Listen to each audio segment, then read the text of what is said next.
Assalamualaikum warahmatullahi wabarakatuh. Perkenalkan, nama saya Anawaki Sabutro dengan NIM 2002104021136 dari Prodi Pendidikan Bahasa dan Sastra Indonesia kelas C Universitas Jember. Pada video kali ini saya akan mencoba mereview sebuah novel yang berjudul Belenggu karya Armin Jinpen yang diterbitkan oleh Dian Rakyat. Baik, untuk yang pertama saya akan membacakan sinopsis dari novel Belenggu ini. Novel Belenggu ini merupakan novel yang mempunyai sejarah yang menggemparkan, ditolak oleh Balai Pustaka, ramai dipuji dan dicela, hingga akhirnya menjadi salah satu roman klasik modern di Indonesia. Novel Belenggu ini berkisahkan tentang kehidupan seorang dokter yang bernama Sukartono, atau yang dipanggil Tono. Sukartono merupakan dokter yang memiliki banyak pasien, karena sifatnya yang baik, ramah, perhatian, dan siap menolong kapanpun dia dibutuhkan. Tetapi sayangnya Dr. Sukartono kurang bahagia dengan profesinya sebagai seorang dokter, sebab dia lebih menyukai bidang seni, terutama seni musik. Sukartono juga tidak bahagia dengan pernikahannya bersama istrinya yaitu Sumartini, atau yang dipanggil Tini, karena istrinya yaitu Sumartini lebih banyak meluangkan waktu untuk berorganisasi dibandingkan mengurusi kehidupan rumah tangganya dengan Sukartono. Singkat cerita, kebahagiaan datang dalam kehidupan Sukartono, yaitu ketika Sukartono bertemu dengan seorang perempuan yang tak lain perempuan tersebut merupakan teman kecil dari Sukartono, yaitu Siti Rohaya. Siti Rohaya merupakan penyanyi keroncong yang dikagumi oleh Sukartono. Mereka saling bertemu dan berbincang-bincang hingga akhirnya keduanya saling jatuh cinta, dan Sukartono sering mengunjungi rumah Siti Rohaya untuk mencari kedamaian yang tidak diperolehnya saat bersama Sumartini. Namun kebahagiaan yang dialami oleh Sukartono tidak berlangsung lama, karena istri dari Sukartono yaitu Sumartini mengetahui adanya hubungan antara Siti Rohaya dan Sukartono. Sehingga tak lama kemudian Sumartini memutuskan untuk berpisah dengan Sukartono dan pergi meninggalkan Sukartono ke Surabaya untuk mengurus rumah piatu di sana. Dan entah mengapa Siti Rohaya juga pergi meninggalkan lelaki yang sangat ia cintai, yaitu Sukartono, tanpa adanya penjelasan yang jelas gitu. Dan akhir cerita, Sukartono sedih dan kesepian karena orang-orang yang berarti dalam kehidupannya pergi meninggalkannya. Nah, itu sinopsis dari novel Belenggu ini. Lalu lanjut, saya akan menjelaskan tentang angkatan dari novel ini, yaitu angkatan Pujangga Baru. Angkatan Pujangga Baru merupakan angkatan yang muncul sebagai reaksi atas banyaknya sensor yang dilakukan oleh Balai Pustaka pada karya sastrawan pada zaman itu, terutama pada karya yang bertemakan tentang nasionalisme dan rasa kebangsaan. Lalu ciri-ciri dari karya Pujangga Baru, karya sastra Pujangga Baru, yaitu yang pertama, bertemakan persatuan, nasionalisme, dan rasa kebangsaan. Lalu yang kedua, beberapa sastrawan di angkatan ini mengangkat persoalan emansipasi wanita. Lalu yang ketiga, alirannya disebut romantis idealis. Lalu yang keempat, sastrawan menyiratkan idealisme dalam karya-karyanya. Lalu yang kelima, ada pengaruh dari karya sastra tahun 1980-an. Lalu yang keenam, mulai menyiratkan tentang modernisme bahkan masa depan Indonesia. Lalu yang ketujuh, menggunakan bahasa yang indah dan lepas dari kaidah kebahasaan Balai Pustaka atau menggunakan bahasa Melayu tinggi. Baik, itu merupakan penjelasan mengenai angkatan Pujangga Baru dan ciri-ciri dari angkatan Pujangga Baru. Baik, saya akan mencoba memulai mereview novel ini.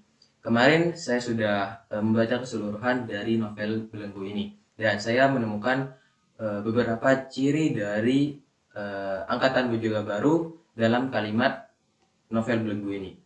Dan ini saya sudah menandainya. Untuk yang ini merupakan ciri-ciri dari Pujangga Baru, yaitu penggunaan kalimat Melayu, bahasa Melayu. Lalu yang ini merupakan tentang ciri-ciri dari angkatan Pujangga Baru, yaitu menyiratkan tentang modernisme atau kemajuan bangsa Indonesia. Lalu yang ini tentang romantisme idealis. Baik, saya akan mencoba mereviewnya, yaitu pada yang pertama pada halaman 17 dan halaman 13. Nah, di sana ada kalimat yang menyiratkan adanya modernisme gitu, yaitu pada tokoh Tono. Itu halaman 17 dan halaman 33 itu saling terkait. Mungkin saya akan membacakan yang pertama, yaitu yang di halaman 17, yaitu pada kalimat berikut. Dr. Sukartono memandang sepatunya. Dia tersenyum, lucu rasanya membayang-bayangkan Tini duduk bersimpuh di hadapannya, sedang asyik menanggalkan sepatunya. Mengurus bloknot saja dia tidak hendak. Tiada hendak. Betulkah karena tiada hendak? Tini pelalai di waktu belakangan ini, sampai barang sulamannya ditaruh di meja itu. Tini tahu, dia tiada suka ada barang di sana. Biar bloknot itu jangan tersembunyi. Dia tidak suka membiarkan orang sakit menunggu tidak perlu. Ini seolah-olah hendak menimbulkan marahnya saja. Adakah disengaja? Pura-pura lalai. Sandalnya harus tetap di dekat kursi ini. Kalau dia baru pulang, kalau di bloknot itu tidak ada tertulis nama dan alamat orang, dia hendak terus saja duduk senang-senang dapat menanggalkan sepatunya beberapa waktu sambil membaca majalah atau buku sampai ada orang menelpon meminta pertolongan, seolah-olah Tini lalai dengan sengaja halanginya. Benar, bloknot itu penting buat dia, tapi Tini mengabaikannya juga. Nah, pada bagian ini digambarkan Tono yang marah dan kesal, dan di bagian yang lain kemudian ditegaskan oleh perasaan Tini yang tidak suka menjadi penjaga telepon. Selanjutnya cerita ini berlanjut dengan perselingkuhan antara Sukartono dan Rohayat. Nah, pada halaman 33, yaitu pada kalimat berikut. Dokter, tiadakah panas hari ini? Bolehkah saya tanggalkan baju tuan dokter? Tiada menunggu jawab Dokter Sukartono dengan segera menanggalkannya. Sesudah disangkutkannya baju itu, dia kembali lalu berlutut di hadapan Sukartono, terus ditanggalkannya sepatunya, dipasangkannya sandal yang diambilnya dari bawah kursi Sukartono. Sudah sedia, katanya dengan senyum simpul. Kartono merasa seolah-olah tercapai cita-citanya, merasa bahagia di dalam hatinya karena dipelihara demikian. Yang demikian sudah lama dinanti-nantinya. Nah, dari potongan kalimat itu dapat terlihat keinginan dari Sukartono, yaitu menginginkan seorang istri yang berlutut membukakan tali sepatu atau menunggu suaminya dengan senyum yang ramah di depan rumahnya. Nah, dari kalimat pada halaman 17 dan halaman 33 ini berarti dapat disimpulkan bahwa pemikiran dari Sukartono mengenai perempuan masih menggunakan paradigma konvensional seperti itu. Lalu lanjut pada kalimat yang menyiratkan tentang modernisme, yaitu pada halaman 53. Nah, jika Tono digambarkan dengan pemikiran yang seperti itu, nah di tokoh ini memiliki pemikiran yang berseberangan dengan Sukartono. Hal tersebut ada pada kalimat berikut. Memang, Ibu, jalan pikiran kita berlainan. Aku berhak juga menyenangkan pikiranku, menggembirakan hatiku. Aku manusia.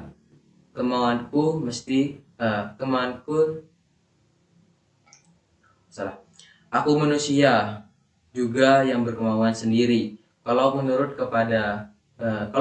pendapat Ibu, kemauanku masih tunduk kepada kemauan suamiku. Bukan Ibu, bukan demikian.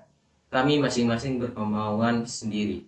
Nah, potongan kalimat berikut dilanjutkan dengan pada halaman 71, yaitu pada kalimat berikut. Yuh, benarkah kita perempuan baru boleh dikatakan benar-benar cinta kalau kesenangannya saja yang kita ingat? Kalau kita tiada ingat, akan diri kita. Kalau kesukaan kita cuma memelihara dia, kalau tiada perasaan yang demikian, benarkah kita belum benar-benar kasih akan dia? Aku bingung, Yu. Bukankah kita berhak juga hidup sendiri? Bukankah kita juga kemauan kita? Mestikah kita matikan kemauan kita itu? Entahlah, Yu, aku belum dapat berbuat begitu. Nah, potongan kalimat pada halaman 71 ini masih berlanjut pada halaman 137. Ada kalimat berikut, pada potongan kalimat berikut. Tini tersenyum sambil menggeleng-geleng kepalanya. Dalam hatiku sudah putus, itulah jalan yang sebaik-baiknya. Biasanya yang menanggung ialah pihak perempuan. Sudah tetap keputusanku, aku maklumi resikonya. Yang kau suka memikulnya, engkau laki-laki, tidak mengapa. Nah, pikiran-pikiran atau pandangan atau kalimat yang telah saya contohkan tadi, yang telah saya sebutkan tadi, itu merupakan pikiran-pikiran dari Tini, perkataan dari Tini, yaitu ya. Pikiran-pikiran dari Tini ini dan berbagai gagasan yang ditampilkan dalam novel ini dapat dikatakan bahwa tokoh Tini ini cukup maju untuk sebuah pandangan beraroma feminisme di zamannya. Tokoh perempuan tersebut, yaitu Tini, menginginkan terwujudnya kebebasan individu atas nasibnya sendiri dan menjadi perempuan yang mandiri dan bertanggung jawab tanpa adanya bantuan dari laki-laki, seperti itu. Dan di akhir cerita, tokoh Tini ini memutuskan untuk berpisah dengan suaminya, seperti itu. Nah, itu merupakan kalimat atau contoh kalimat yang menyiratkan tentang modernisme dalam novel Belenggu ini, dan sesuai dengan ciri-ciri angkatan Pujangga Baru, yaitu ada kalimat yang menyiratkan tentang modernisme atau kemajuan bangsa Indonesia. Nah, berarti buku ini sudah termasuk ya dalam angkatan Pujangga Baru. Nah, untuk selanjutnya saya akan berlanjut ke ciri yang berikutnya, yaitu kalimat yang memiliki ciri-ciri penggunaan bahasa Melayu. Nah, untuk penggunaan bahasa Melayu ini mungkin saya akan bacakan dulu ya, seperti apa bahasa Melayu ya. Ciri-ciri dari bahasa Melayu angkatan Pujangga Baru, yaitu yang pertama, kalimat yang digunakan biasanya cenderung panjang, berulang, dan berbelit-belit. Kalimat pasif banyak digunakan. Lalu yang ketiga, istilah-istilah dan bahasa yang digunakan banyak terkait dengan kerajaan dan istana. Lalu yang keempat, paragraf-paragraf dalam karya sastra bahasa Melayu klasik banyak menggunakan kosakata klasik. Lalu yang kelima, banyak menggunakan perdu perkataan. Lalu yang keenam, kalimat sungsang. Yang ketujuh, banyak menggunakan akhiran pun dan lah. Nah, pada kalimat yang saya temukan ini dominan banyak menggunakan bahasa Melayu dengan ciri yang cenderung panjang, lalu berulang-ulang dan berbelit-belit. Terus yang kedua, kalimatnya banyak yang pasif dan serta banyak menggunakan bahasa Melayu kerajaan. Nah, yang pertama pada halaman 20, yaitu pada kalimat berikut. Ketika mobil berhenti di sisi tangga, seorang orang yang berpakaian uniform berdiri di sisi mobil sambil mengangguk. Nah, kalimat tersebut termasuk bahasa Melayu karena terdapat bahasa Melayu kerajaan dan terdapat kalimat yang berulang-ulang, kata yang berulang-ulang. Lanjut di halaman 23, yaitu pada kalimat berikut. Waktu masih menuntut pelajaran di sekolah Genes Kundige Hope School di Betawi, tiada sedikit kawan-kawan Dr. Soekartono yang memastikan dia tiada akan sampai ke ujian penghabisan. Dia tiada cakap jadi dokter, terlalu suka akan lagu, akan seni, pikirannya terlalu banyak terlalai. Nah, kalimat tersebut termasuk bahasa Melayu karena banyak menggunakan bahasa Melayu di dalamnya, dan juga banyak menggunakan bahasa yang berulang-ulang atau kata yang berulang-ulang. Lalu lanjut di halaman sebentar, di halaman 48. Nah, pada kalimat berikut, air mata yang membendung hatiku telah mengalir. Tiadakah engkau ingat, Rohayah? Kartono bangun berdiri karena herannya. Rohayah, Rohayah, katanya berulang-ulang, seolah-olah menghafalkan nama negeri. Hendak mengingatkan barang apa yang sudah dipelajarinya tentang negeri itu. Nah, kalimat tersebut juga termasuk bahasa Melayu karena banyak juga menggunakan bahasa Melayu tinggi dan juga kalimatnya tuh banyak yang berulang-ulang seperti termasuk dalam ciri-ciri bahasa Melayu. Mungkin ini saya akan jeda terlebih dahulu ya karena ada suara azan. Mungkin ntar lagi saya akan potong video ini dan saya akan lanjutkan. Oke, let's. Baik teman-teman, akan saya lanjutkan. Mohon maaf tadi di jeda karena ada suara azan dan sekarang sudah selesai. Baik, saya akan melanjutkan tentang ciri-ciri yang ada dalam novel Belenggu ini, yaitu ciri-ciri tentang adanya bahasa Melayu yang ada pada novel ini, yaitu pada halaman 52. Nah, di halaman 52 ini pada kalimat berikut, Puteri Aminah berolok-olok, ah rajin benar. Lalu Nyonya Rusdio dan Tini diberinya salam. Katanya tersenyum. Jangan terlalu rajin, Tini, nanti Kartono marah. Nah, dalam kalimat tersebut terdapat penggunaan bahasa Melayu, yaitu pada kata puteri dan berolok-olok. Itu merupakan penggunaan bahasa Melayu. Jadi kalimat tersebut termasuk dalam kalimat bahasa Melayu, menggunakan bahasa Melayu. Lalu pada halaman 67, yaitu pada kalimat berikut, kata orang dahulu, mereka sepasang, sejodoh, benar-benar serasa kata-kata orang. Kata orang juga tiada benar, asal berkata saja, melihat di luarnya saja. Nah, dari kalimat tersebut dapat terlihat jelas ya bahwa penggunaan bahasa Melayu di dalamnya, yaitu seperti kata-kata yang berulang, lalu banyak penggunaan kalimat pasif, dan ada juga penggunaan bahasa Melayu. Lanjut pada halaman 88 pada kalimat berikut. Kemudian dia senang dapat kesempatan pergi. Dia ditelepon, diminta datang, ada orang sakit. Sehabis menerima telepon itu, dia menghampirinya Nyonya Sumarjo. Hendak minta diri. Memang menjadi dokter tidak enak. Katanya menyindir-nyindir, seolah-olah menyambung percakapan tadinya. Lagi enak-enak mendengar mainan istri sendiri terpaksa pergi. Nah, dari kalimat yang ada pada halaman 88 itu juga termasuk penggunaan bahasa Melayu karena banyak menggunakan bahasa Melayu di dalamnya dan juga banyak menggunakan kalimat pasif. Lanjut di halaman 98, yaitu pada kalimat berikut. Karena itu dengan girang disambutnya tawaran Mardani untuk memberi Hartono menumpang duduk di rumahnya. Nah, di sini ada penggunaan bahasa Melayu yaitu girang, yaitu penggunaan bahasa Melayu dalam kalimat tersebut. Lanjut pada halaman 111, yaitu pada kalimat berikut. Tini masuk, sudah di tengah-tengah ruang tengah.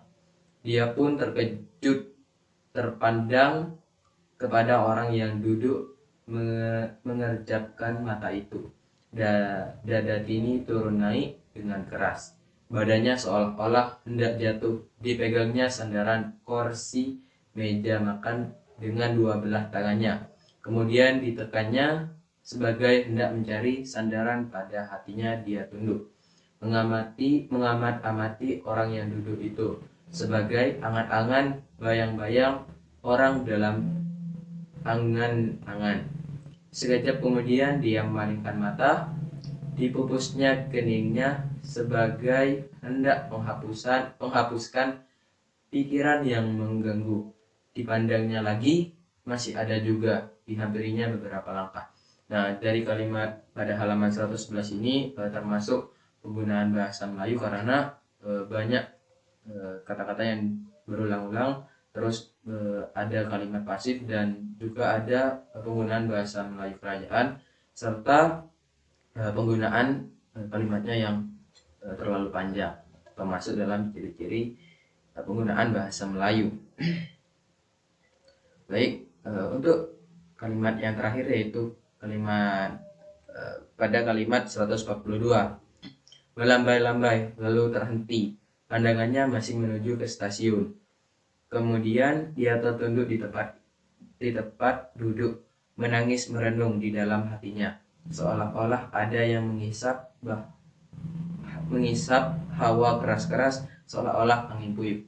Nah, dari kalimat tersebut termasuk penggunaan bahasa Melayu karena ada penggunaan bahasa Melayu kerajaan dan juga ada kalimat yang berulang-ulang.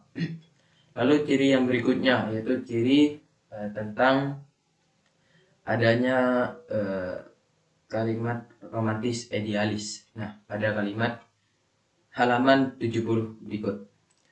Kawin dengan cinta, memang itulah yang harus menjadi cita-cita. Tetapi cinta belum tentu membawa kita ke jalan kawin. Nah, itu termasuk dalam ciri-ciri romantis idealis yang ada pada Pujangga Baru. Lalu ada juga di halaman 120, yaitu suaramu palsu ya, seperti di dalam hatimu juga bohong belaka. Nah, itu juga termasuk ciri romantis idealis. Nah, itu review dari saya mengenai novel Belenggu ini dengan mengkaitkan ciri-ciri yang ada di Pujangga Baru, angkatan Pujangga Baru. Dan ternyata dari hasil review saya terdapat 3 ciri-ciri yang sama dengan ciri angkatan Pujangga Baru. Nah, yaitu yang pertama menyiratkan tentang modernisme, lalu yang kedua adanya penggunaan bahasa Melayu tinggi, dan di novel ini sangat banyak penggunaan bahasa Melayu tinggi.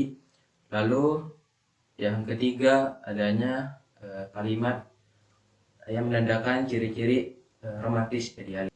Nah, itu review dari saya tentang novel Belenggu karya Remi Jinpin. Mohon maaf apabila ada tutur kata yang kurang berkenan. Akhir kata dari saya, wassalamualaikum warahmatullahi wabarakatuh. Sekian dari saya, terima kasih.